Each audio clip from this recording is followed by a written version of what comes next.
Head injury, తలకి గాయం మరియు తలకి గాయం జరిగిన తర్వాత ఆపరేషన్ చేసిన తర్వాత డీకంప్రెసివ్ క్రైనెక్టమీ ఇట్లాంటి మొదలైన ఆపరేషన్ చేసిన తర్వాత డాక్టర్స్ అందరూ పేషెంట్స్కి యాంటీ ఎపిలెప్టిక్ మెడికేషన్ అంటే ఫిట్స్ మందులు అడ్వైస్ చేస్తాం. సో ఇవి ఎన్ని రోజులు వాడాలి అనేది చాలా మందికి డౌట్ ఉండిపోతుంది. సో దాని గురించి ఈరోజు తెలుసుకుందాం. హెడ్ ఇంజరీ తర్వాత చాలా మందికి ఎపిలెప్సీ డ్రగ్స్ అంటే ఈ ఫిట్స్ రాకుండా మందులు అనేవి స్టార్ట్ చేస్తాం.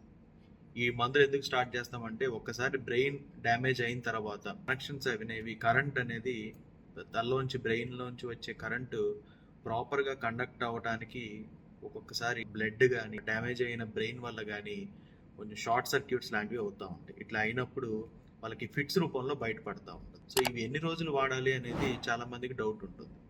యూజువల్గా మనకి ఇది ఆపరేషన్ జరిగిన తర్వాత కానీ హెడ్ ఇంజరీ జరిగిన తర్వాత కానీ లీజన్ అంటే గాయం ఎంత ఉంది అనే దాన్ని బట్టి మందులు అనేవి స్టార్ట్ చేస్తాం. కొన్నిసార్లు మనం ఇవి ఆపడానికి ఉండవు, కంటిన్యూస్గా వాడాల్సి ఉంటుంది. ఎందుకంటే బ్రెయిన్ డ్యామేజ్ అయిన తర్వాత ఒక్కొక్కసారి ఆ ఏరియాలో గ్లయోసిస్ అనేది స్టార్ట్ అవుతుంది. అంటే చనిపోయిన బ్రెయిన్ ప్లేస్లో ఫైబ్రస్ టిష్యూ అనేది ఫామ్ అవుతుంది.